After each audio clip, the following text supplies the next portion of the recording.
নাফ নদীতে আটক ৭৩ বাঙালি জেলের মুক্তি ও হস্তান্তর। বিস্তারিত থাকছে কক্সবাজার থেকে কামাল উদ্দিন জয়ের প্রতিবেদনে। বিগত ২০২৫ সালের বিভিন্ন সময়ে নাফ নদী এলাকায় মাছ শিকারের উদ্দেশ্যে গমনকৃত কয়েকজন বাঙালি জেলে অনিচ্ছাকৃতভাবে বাংলাদেশের জলসীমা অতিক্রম করে মিয়ানমারের জলসীমায় প্রবেশ করলে তাদেরকে আরাকান আর্মি কর্তৃক আটক করা হয়। পরবর্তীতে আটককৃত জেলেদের মিয়ানমারের অভ্যন্তরে সংশ্লিষ্ট সংগঠনের নিয়ন্ত্রিত ক্যাম্পে স্থানান্তর করা হয় এবং বিভিন্ন মেয়াদে তারা সে সকল ক্যাম্পে আটকরত অবস্থায় থাকে।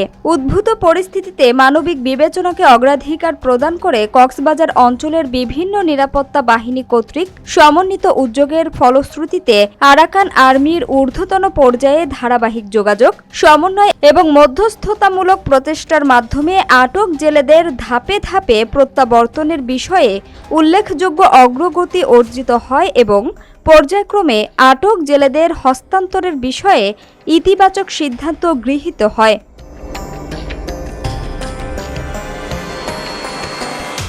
এরই ধারাবাহিকতায় আজ ১৬ ফেব্রুয়ারি ২০২৬ প্রথম ধাপে মোট ৭৩ জন জেলেকে আনুষ্ঠানিক প্রক্রিয়ার মাধ্যমে মুক্তি প্রদান ও হস্তান্তর কার্যক্রম সম্পন্ন হয়েছে। ইতোমধ্যে স্থানীয় উপজেলা বা ইউনিয়ন পর্যায়ের প্রতিনিধি ও আইন প্রয়োগকারী সংস্থার মাধ্যমে তাদের পরিচয় নিশ্চিত করা হয়েছে।